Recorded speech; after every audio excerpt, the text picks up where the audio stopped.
On our 7th anniversary, Emily Carter looked me straight in the eye and said 5 words that broke the last 7 years into pieces: "Let's break up, Ethan." No cheating, no big fight, no dramatic betrayal, just a calm declaration like she was bored of a TV series she'd watched too many seasons of. I had seen it coming. When you've been with someone for 7 years, you notice when their laughter fades, when their texts get shorter, when even silence feels heavier than usual, but hearing it out loud still made my chest tighten like someone had slammed a door on me. My first instinct was to ask, why, but I already knew the answer. She gave me the same cold look she always wore when she didn't want to explain too much and said, "Nothing.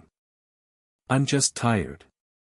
I let out a laugh that wasn't really a laugh, more like air leaking out of a balloon, and she frowned as if I was the one being unreasonable. I didn't argue. Instead, I nodded, "All right. I agree." And then I added, "But before we break up, play a game with me." She raised her eyebrows, probably expecting me to beg or cry, but instead I gave her the rules. 7 days as strangers. 7 days in exchange for 7 years. That's fair, isn't it? After the week is over, we can officially end things. Emily thought it was one of my weird little hobbies again. I've always loved games, MMOs, mobile gacha, board games, escape rooms, even tabletop RPGs. Hell, I even work at Phoenix Game Studios in Manhattan. To her, I was always the guy who gamified life. So she sighed like she was indulging me one last time and agreed. She even packed a bag and moved into the guest room the same night. For someone so obsessed with looking classy and polished, Emily always managed to make even a breakup look clean. No screaming, no accusations, no messy entanglements. Just, "I'm tired," and she was out. Not out of the apartment, though, just out of my life. That night, I lay awake alone in our bed, staring at the ceiling, whispering to myself, "Ethan, this is withdrawal. Day 1. No more putting a glass of warm water by her nightstand." 7 days left. When morning came, she was already in the kitchen making breakfast like nothing had happened. She looked as elegant as ever, hair neatly pinned back, blouse tucked in, moving like she was starring in a lifestyle commercial. Meanwhile, I deliberately got ready like a college kid again: white t-shirt, jeans, sneakers, my hair parted in a casual 3/7 split, and a backpack slung over one shoulder. She blinked at me like she didn't recognize me. For years she had pushed me into wearing tailored suits, monotone dress shirts, stiff leather shoes, clothes that made me look like her accessory, not myself. But today, I wanted to look like Ethan Walker, the guy she first met in college, the one who still had color in his life. She offered me a plate of eggs, and I declined politely, "Thanks, Ms. Carter, but I've got plans to grab wontons with my coworker Lisa." Her hand froze midair. I'd never called her Ms. Carter in my life. For a second, her composure cracked. She looked at me like she wanted to scold me, like the old days when she'd roll her eyes and say I was being childish. But then she remembered strangers don't scold each other. So she just pressed her lips together and muttered, "It's just toothpaste, Ethan. You don't have to separate everything." Because yes, I had separated our toothbrushes, our toiletries, even swapped her lemon-flavored toothpaste out of the bathroom since she hated it. I smiled politely. "Strangers shouldn't share toothpaste, Emily. Tonight you can buy your own." And with that, I walked out the door, leaving her standing in silence. On the way down the elevator, I congratulated myself. Withdrawal, day 2. Progress, changed how I address her. At the wonton shop, Lisa nearly choked on her soup when she saw my outfit. "Ethan, you finally ditched your corporate mannequin look. You look like an actual human being again." I tossed my hair dramatically. "Please, don't be jealous. I just happen to look this good in college jeans." She rolled her eyes so hard I thought they might stick. At the company retreat later, I dominated every game: poker, mobile battle royale, mafia. My co-workers were losing their minds, accusing me of cheating. I just shrugged, half joking, half painfully serious. I guess I only win in games. Love, though. That's the one game I lost completely. The silence that followed was brutal. Everyone knew I had a girlfriend of 7 years. Lisa whispered, didn't you guys plan to get married? I shuffled the cards and said lightly, her subscription expired. No renewal. Everyone exchanged glances, not sure whether to laugh or pity me. My phone buzzed on the table. Emily, do we still have fever medicine at home? For a second, my heart lurched. She had been coughing this morning. Did she catch a chill sleeping in the guest room? My fingers hovered over the keyboard, ready to ask if she was okay, to remind her which cabinet the medicine was in. Then I stopped. She's not your girlfriend anymore, I told myself. She's a stranger. I turned the phone face down and forced myself back into the game. But the word home in her message burned into my brain. Home. If we're breaking up, there is no home. There's just an apartment with 2 strangers living inside it. That night, I stayed out late with coworkers singing karaoke. While everyone danced like maniacs to a K-pop track, I remembered the first time I saw Emily, college homecoming gala, me on stage fumbling through a dance after my suit pants had been sabotaged by a so-called friend. I nearly embarrassed myself in front of the whole school, until a white wool coat landed on my shoulders, saving me from flashing the audience. I looked up, and there she was, the student host of the night, standing confidently under the spotlight, side profile glowing like a goddess. That was the first time I burned her into my memory. Back then, she had been the kind of girl who saved me without hesitation, the one who slipped into my life like sunlight. And now, 7 years later, she was the one pushing me into darkness with 5 casual words. When I got back to the apartment, the lights were off except for the faint glow under the guest room door. I washed up quietly, but she appeared in the doorway, pale, eyes tired. You're back late, she said sharply. What were you playing this time? Board games? RPG? Her voice was colder than the night outside. I kept my tone polite, distant. Sorry, did I disturb you? I'll brush my teeth and get out of the way. She noticed the faint smell of alcohol on my clothes and grabbed my arm. You drank? You know you can't handle alcohol, Ethan. You'll get sick. I pulled my arm free and said flatly, MS. Carter, we're strangers now. You don't have the right to care. She stared at me like I'd stabbed her with those words, then muttered, fine. I was just reminding you not to puke in the bathroom. That would be disgusting. I almost laughed. Strangers indeed. I closed my bedroom door behind me, whispering to myself, withdrawal rule number 2, strangers' insults don't matter. But the truth was, she wasn't wrong. I hadn't touched alcohol in years because of her. The smell on me tonight wasn't even from drinking, it was just beer foam splashed during a stupid game. Yet my body still reacted to her voice, to her scolding, like it always had. It made me realize how hard it was going to be. Breaking habits was one thing. Breaking love was another. And this was only day 2 of 7. The second day of withdrawal started with a knock on my bedroom door, not the usual warm, Ethan, breakfast's ready, like before, but the sharp, annoyed kind, like a landlord complaining about late rent. I opened the door already dressed for work, backpack slung over my shoulder, and Emily stood there frowning, holding a tube of toothpaste. Did you move all the bathroom stuff? Where's the regular toothpaste? She asked. I adjusted my collar and said in my most polite, stranger-like tone, the lemon-flavored one. You don't like it, so I put it away. Just use the disposable mouthwash for now. Pick up your own tonight after work. Her face froze like I'd just told her she had spinach in her teeth during a board meeting. It's just toothpaste, Ethan. Do you really need to make such a big deal? I smiled faintly, no warmth behind it. it's better to keep things separate, Ms. Carter. That earned me a long stare, the kind that used to mean I was in trouble, but today she bit her tongue and let it go. Progress. At least for me. At work, I leaned all the way into the new old Ethan. I ditched the boring gray suit she always liked, showed up in casual streetwear, sneakers and jeans, and my coworkers looked at me like I'd been body snatched. Finally ditched the mannequin look, Walker, one of the guys joked. Even Lisa, who had known me long enough to be used to CEO Ethan cosplay, was shocked. God, you actually look alive again. Don't tell me you lost a bet.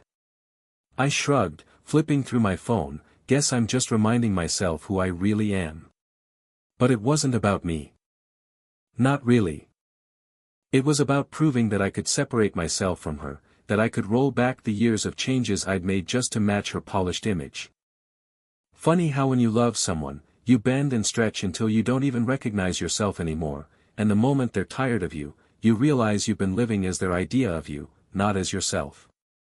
At lunch, Lisa dragged me to a small dumpling place near the office, and I was halfway through telling her about the stranger game when my phone buzzed again.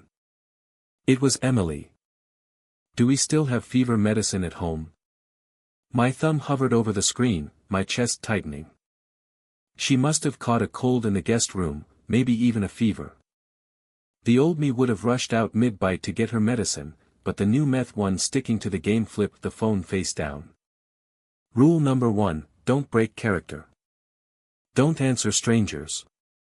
Lisa raised an eyebrow, something important. I forced a laugh, nope, just spam. But the word home in her message stuck with me all day, drilling into my head like an echo. If we're strangers, then what home is she talking about? After work, I stayed out again, this time at karaoke with the team. I sang, I laughed, I drank soda while everyone else drowned in beer. For a few hours, I almost forgot about the stranger game, almost forgot about her. But then someone played a sad old ballad, and I found myself remembering our college days, remembering the first time Emily ever stepped into my life. Back then, I was the loud one, the playful guy everyone wanted around, the kind of guy who'd jump on stage without fear. She was the calm one, the elegant one, the kind of girl who could anchor the room with just her presence. The first time we really talked was after she threw her coat over me during that embarrassing homecoming performance. It wasn't love at first sight for her, but it was for me. She became the person I orbited, slowly but surely, until one day she wasn't just the girl in the white dress on stage anymore, she was mine.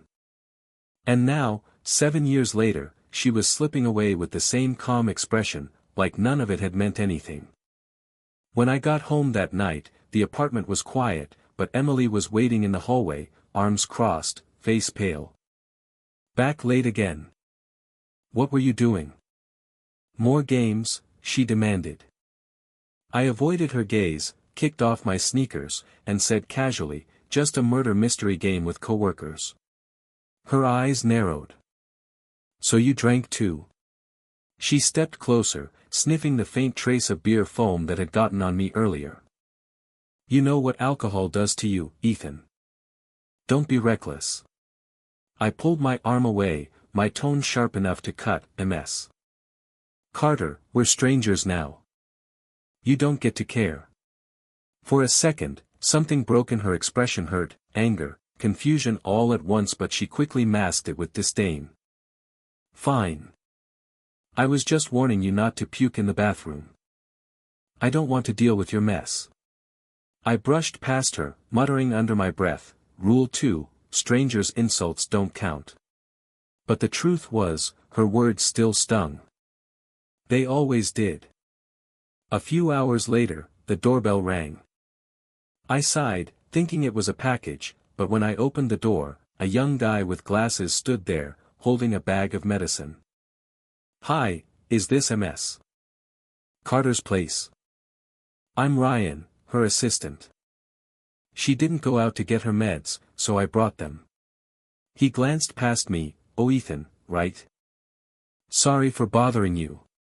Before I could reply, Emily stumbled out of the guest room, face flushed with fever, barely conscious. Emily! Ryan panicked, rushing to her side. I should have let him handle it. I should have remembered the rules.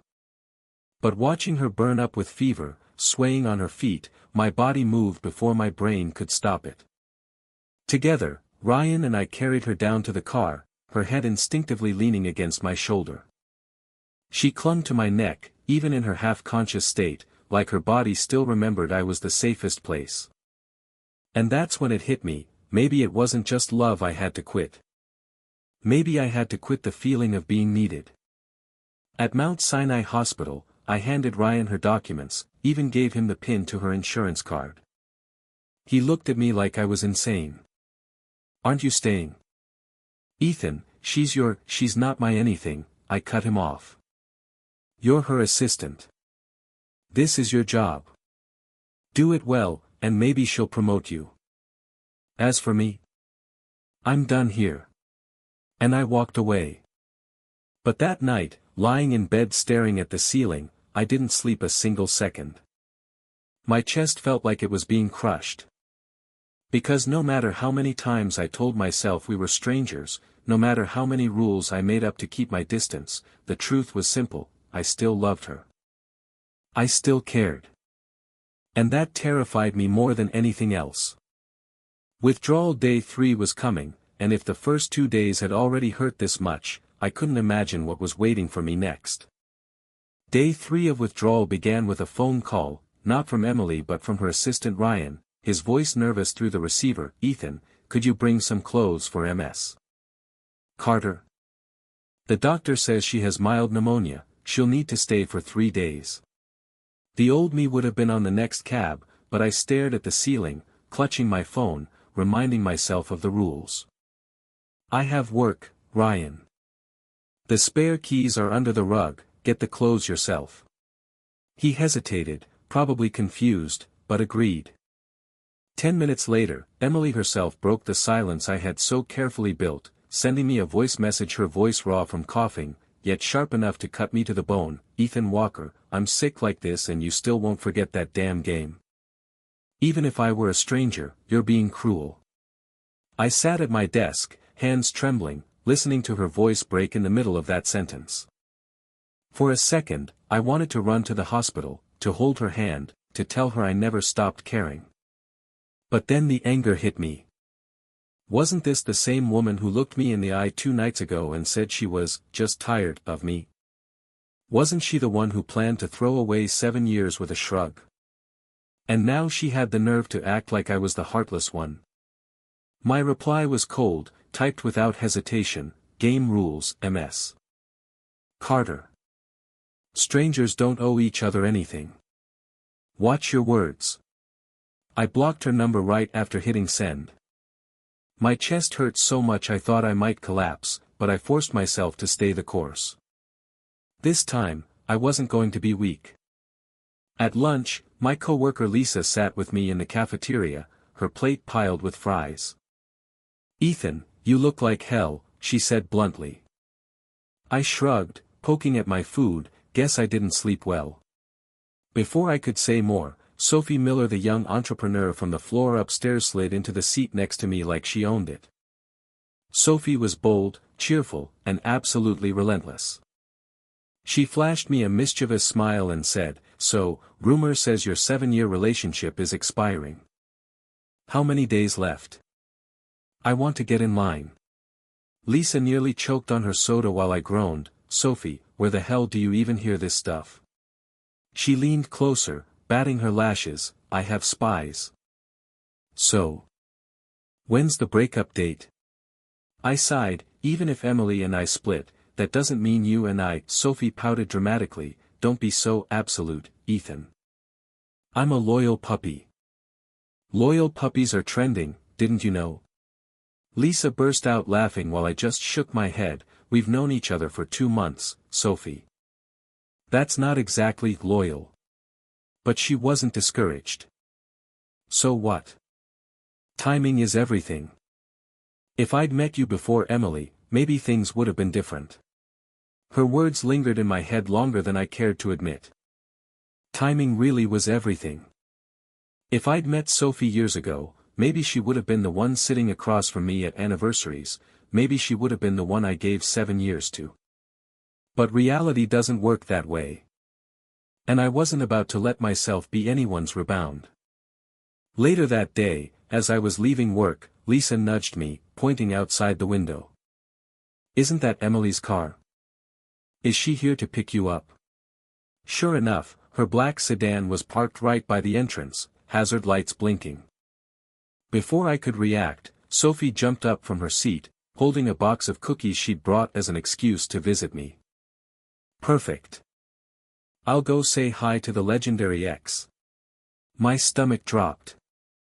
The last thing I needed was Sophie and Emily in the same frame, but by the time I got outside, Sophie was already introducing herself, all sugar-sweet.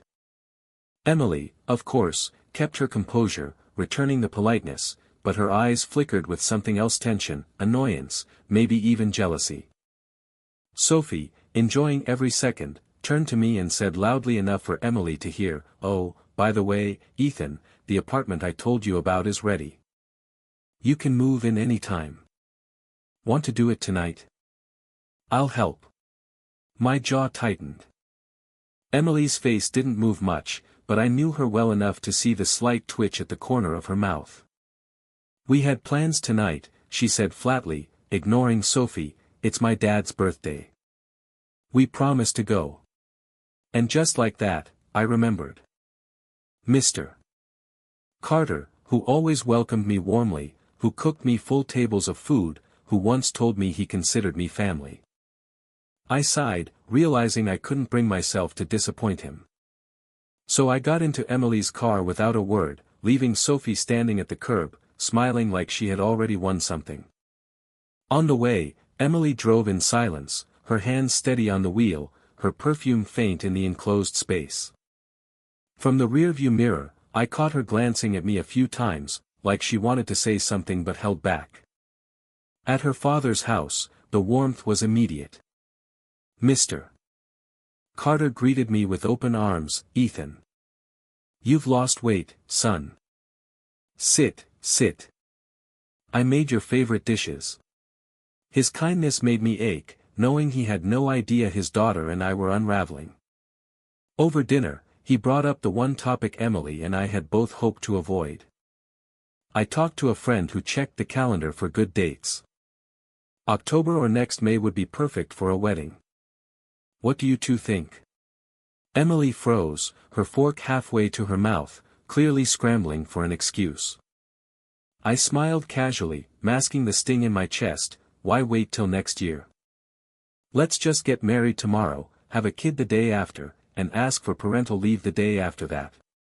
The table erupted in laughter. Mr.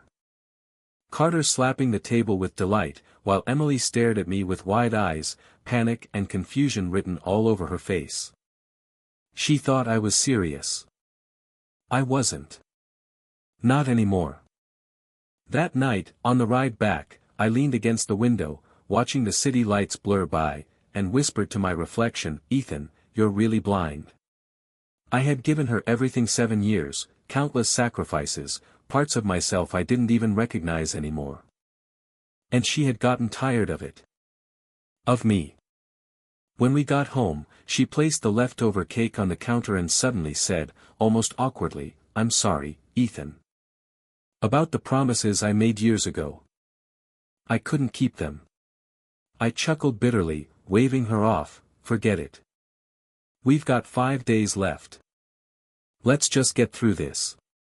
As I turned toward my room, she called out softly, "Then can we at least be friends again? We started as friends. Maybe we can go back to that." Her voice trembled just enough to make me pause at the door. Friends. The same word she once told me wasn't enough when she confessed under the winter lights years ago. And now she wanted to downgrade us back to that. I didn't answer. I just closed the door behind me. Withdrawal day 3 ended with that silence, and I knew day 4 was waiting to break me even further. Day 4 of withdrawal slipped in quieter than the last, no dramatic phone calls, no sudden collapses, no surprise appearances at my office, just silence, the kind of silence that should have been peaceful but instead pressed down on me like a weight on my chest, and maybe that's what scared me the most, because it meant I was starting to get used to the absence, starting to live like she wasn't in the next room. And maybe that was exactly what this game was meant to achieve, but it didn't make the loneliness sting any less, so I threw myself into work, buried in deadlines, meetings, and lines of code, anything to stop my brain from wandering back to her, yet every little thing still reminded me: an empty cup on the counter, her perfume faintly clinging to the hallway, strands of her hair on the bathroom sink, reminders that even if I tried to treat her like a stranger, my whole life was still built around her presence, and tearing her out was like ripping up the foundation of a house and pretending the walls wouldn't crumble. By the time Friday rolled around, I thought maybe I was making progress. The insomnia that had haunted me for weeks was easing, the constant twitch in my chest felt duller, not gone but tolerable, like my body was adjusting to life without her. But then Sophie showed up again at lunch, sliding her tray onto the table with a grin. So, Ethan, did she finally break it off, or do I still need to wait in line? Lisa groaned and shoved her fries at me as if to say, good luck, while I shot Sophie a look. No, Sophie, not yet, and stop asking, it's not a raffle ticket. But she leaned in closer, lowering her voice just enough to sound like a secret. Timing, Ethan. That's all it takes. One wrong timing, and you're stuck with the wrong person for years. One right timing, and you could find yourself with someone who actually deserves you.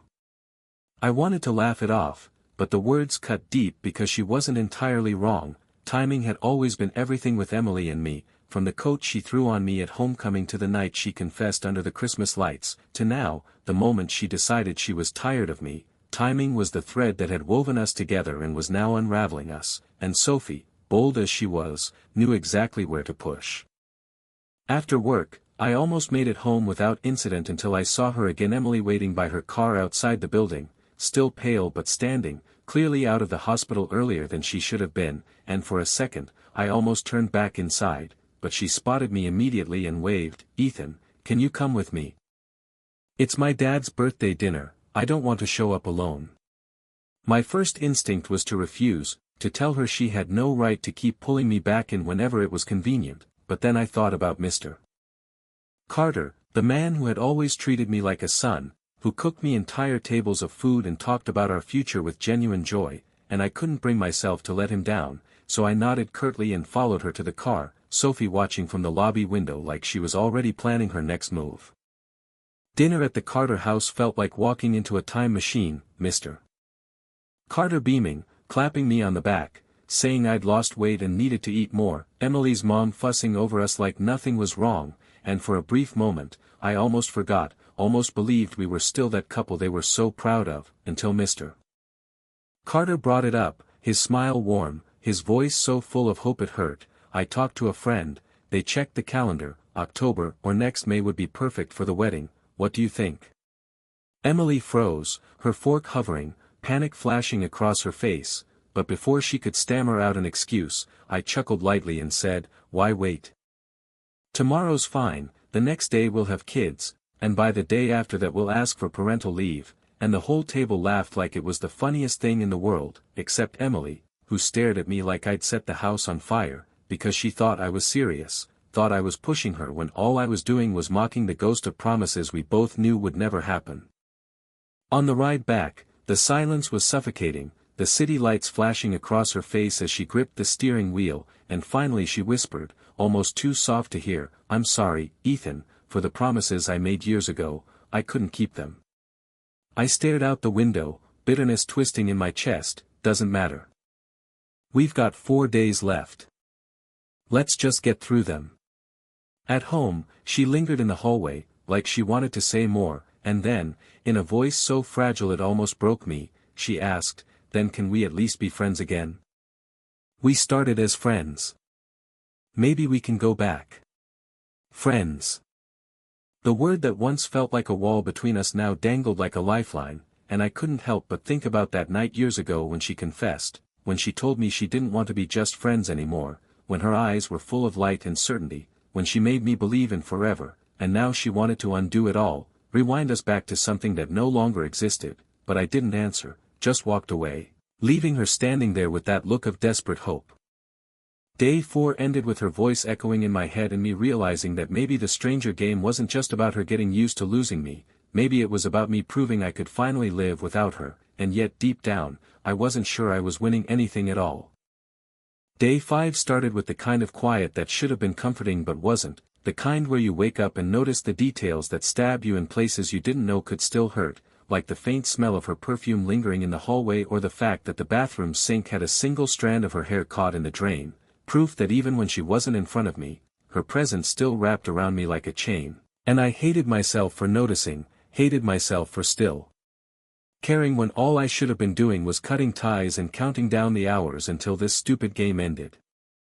I tried to keep busy at work, but Friday was cursed from the start because Sophie wouldn't leave me alone. She popped up in the cafeteria again with a bright smile. "Ethan, so is today the day you finally dump her?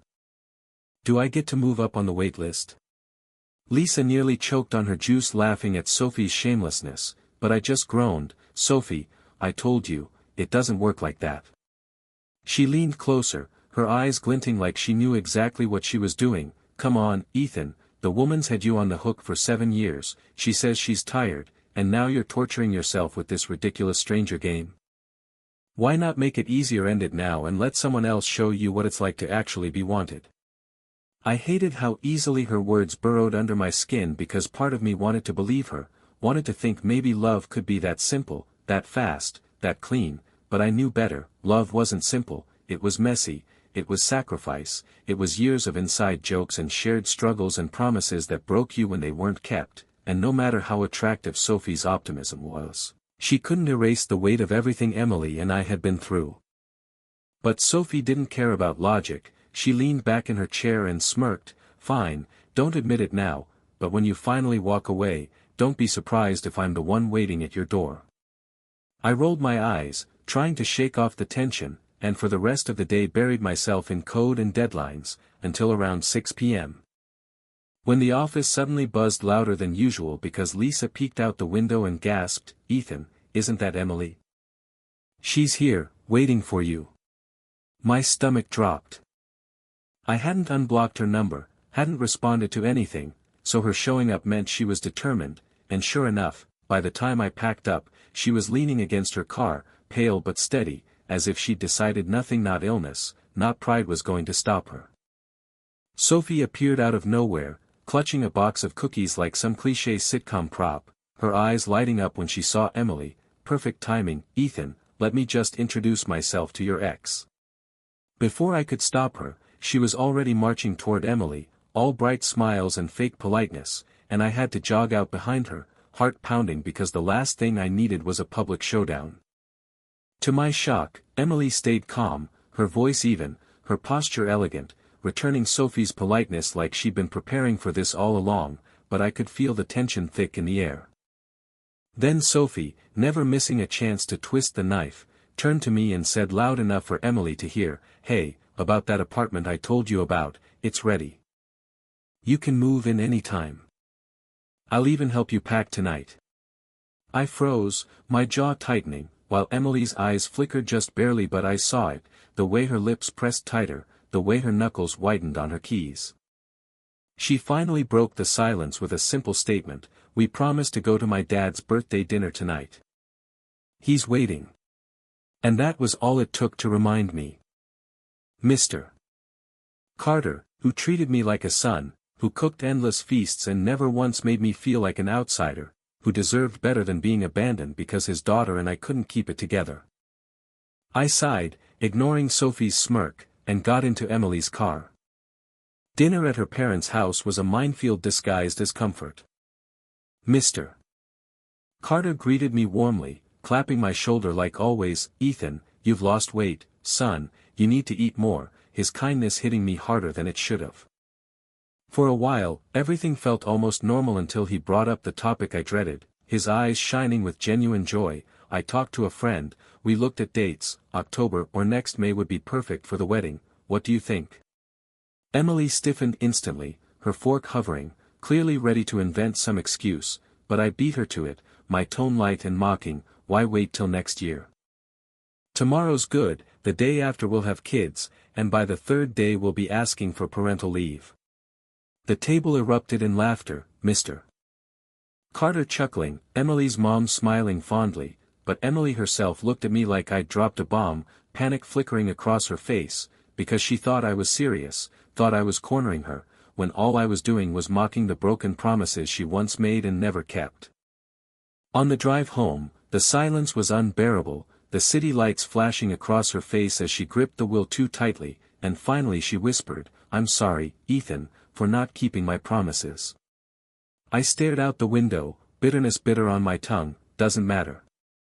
We've got 3 days left. Let's just get through them. At home, I thought she'd retreat to her room like usual, but instead she lingered in the hallway, her voice trembling as she asked, "Then can we at least be friends again? We started as friends, maybe we can go back." Friends. The same word she once said wasn't enough when she confessed to me under Christmas lights years ago, when she promised being my girlfriend would make us both happier, when her eyes were so certain and bright that I believed forever was real, and now she wanted to undo it all, rewind us back into something safe, something that no longer existed. I didn't answer. I just shut my door, leaving her standing there with her hope hanging in the silence. That night, I couldn't sleep, so I called my dad, something I hadn't done in years at that hour, and when he picked up, panicked, asking if there'd been an accident or a mugging, I broke down like a kid, sobbing into the phone, "Dad, I'm done. I'm breaking up with her. I can't do it anymore." My dad didn't yell, didn't scold, just listened until my voice cracked into silence, then said calmly, "It's just a breakup, Ethan. 7 years is a long time, but it's still just one chapter. You'll write a better one next time. But don't forget, when love fails, you learn, but when money fails, you fall. Don't walk away without settling what's yours. You put money into that house. Either get it back or make sure you split it clean." My mom's voice joined in the background, soft and steady, "Son, losing someone you love is hard, but it's not the end. You've always been strong, and you'll be strong again. You can choose a new future, someone new to love. We believe in you." Their words anchored me, reminded me I wasn't alone, reminded me there was a life outside of Emily Carter and her world, and for the first time in days, I felt something like clarity. By the time I hung up, I knew what had to come next. 3 days left in the game, 3 days until everything was signed, sealed, and done, 3 days until I could finally call myself free. Day 6 and 7 blurred together in a way that felt both cruel and inevitable, like the closer I got to the end of this so-called stranger game, the heavier my chest became, and yet I couldn't stop counting down the hours, because I knew once we reached the finish line there would be no more excuses, no more rules, no more halfway measures to soften the blow. It would be over, really over. And maybe that was the closure I needed, even if it ripped me apart in the process. So I woke up Saturday morning to find breakfast on the table again, Emily's handwriting on a little note propped against a bowl of oatmeal, "Congrats on the project win. Tonight, let's talk," and I stared at it for a long time before pushing it aside, because I knew what she wanted. She wanted me to say the game was pointless, to take her back as a friend, maybe even as a boyfriend if I cracked under the weight of nostalgia, but she didn't get it. She had already killed that part of me, and the only thing I could do now was finish what we started. So I left her food untouched and scribbled back my own note, cold, professional, almost like an email. "Thank you, Ms. Carter. Congratulations on your award. I won't be home tonight, don't wait for me. Also, please prepare the documents regarding the house. We need to finalize property division legally. Bring your ID." I walked out before she could see me, before she could try to twist my resolve again. Saturday passed in a haze of fake smiles and distractions, my co-workers dragging me out to a game night, Sophie sliding into the mix with her usual persistence, making jokes about how she'd already won because she had my attention while Emily didn't, and for a moment I almost let myself laugh, almost let myself believe there was life after this mess. But every time I pulled my phone out of my pocket I saw her name in the notifications I couldn't read, her words trapped in the blocked list I swore I wouldn't check, and still my chest tightened like I was suffocating. That night I came home late, expecting silence, but instead found her waiting in the living room, pale from her lingering illness, eyes tired but steady, the signed property division agreement spread neatly across the coffee table, her hand still holding the pen like she had been waiting just for me, and when she looked up there was no anger, no begging, just exhaustion. "Ethan," she said softly, 2 days left. "Can we stop being strangers now? Just for the weekend, as friends." Her voice cracked on that word, and for a second I wanted to give in, to say yes, because God knows pretending we were strangers had drained me to my core, but I remembered what my dad said, remembered my mom's calm certainty, remembered the way she looked at me the day she said she was tired, and I forced myself to stay cold. "We're almost done, Emily. Let's not change the rules now. Strangers is easier." Her lips trembled but she nodded, and that hurt more than any screaming match ever could. Sunday was worse, because she didn't fight me anymore, she didn't text, didn't knock on my door, didn't even try to cook, she just disappeared into her own silence, and that silence screamed louder than anything, made me wonder if she had finally accepted it, or if she was already mourning us in her own way, but I didn't check, I couldn't, because if I did I knew I'd break.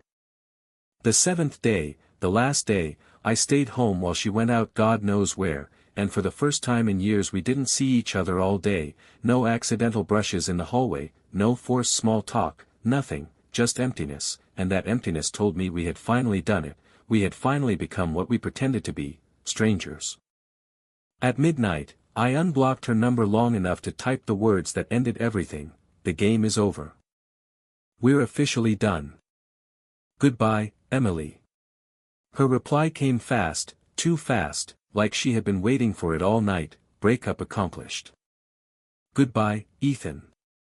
Monday morning, I took the day off work, not because I was lazy but because I needed to close this chapter properly, so I met her at a cafe near the notary office, her face still pale, her body thinner, but her eyes calm in a way that made me wonder if she had rehearsed this moment in her head 1,000 times, and when she looked at me across the table, she smiled faintly. "You look better than before, lighter." Maybe I did the right thing after all. I didn't answer, because maybe she was right, maybe she was wrong, maybe I'd never know, but the only thing I knew was that I wasn't hers anymore. We walked together to the office, signed the papers, split the house, the car, the money, and just like that 7 years of history was reduced to ink on a page and a clerk's indifferent stamp, and when it was done she looked at me one last time, her voice almost too steady. 7 years, Ethan. Maybe I was selfish, maybe I was bored, maybe I was stupid, but I hope someday you'll remember me for the good parts, not the end. I wanted to say something cruel, to remind her that she didn't just end us, she dismantled me piece by piece, but the words caught in my throat, so I just said, "Goodbye, Emily," and walked out before she could see that my hands were shaking. That night I moved into a temporary place Sophie had found for me, a small apartment in Brooklyn with peeling paint and a cheap rent that felt like freedom, and when she showed up with a bouquet of roses and her relentless grin, "See, told you I'd be here," when she wasn't, I almost laughed at the absurdity of it all, how fast the world moves on when your heart is still bleeding, but I let her in, ordered takeout, and told myself maybe healing doesn't have to be dramatic, maybe it's just small steps, new faces, new routines. But deep down I knew the truth, that no matter how many new people I let in, no matter how many games I played or jokes I cracked, a part of me would always carry the ghost of the girl who once threw her coat over my shoulders at homecoming and promised me forever, a promise she couldn't keep, a promise I had finally learned to stop waiting for.